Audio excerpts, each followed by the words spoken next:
iconvention ilapha ePostama wadilizwa kwafakwa mna endaweni yakhe. Uthi xa ebuyayo ke ngoku ekhona late uzapha etafuleni njengesiqhelo uzogqobha endaweni yakhe. Nzolo ndathi hayi mzukulwana, besitero omkhulu ke xa ingibezi, ndathi hayi mzukulwana, indawo yakho ndiyithathile. Wathi hayibo uthetha ukuthini? Ndathi apha emini kudilizwe wena kwafakwa mna. Wathi uniyandoyika,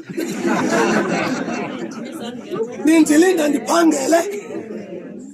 Hayi phofu ke bendingubani, ndingokabhalmani umntana, ndinguThahla kaNdayeni, beningasoze niyaqoka.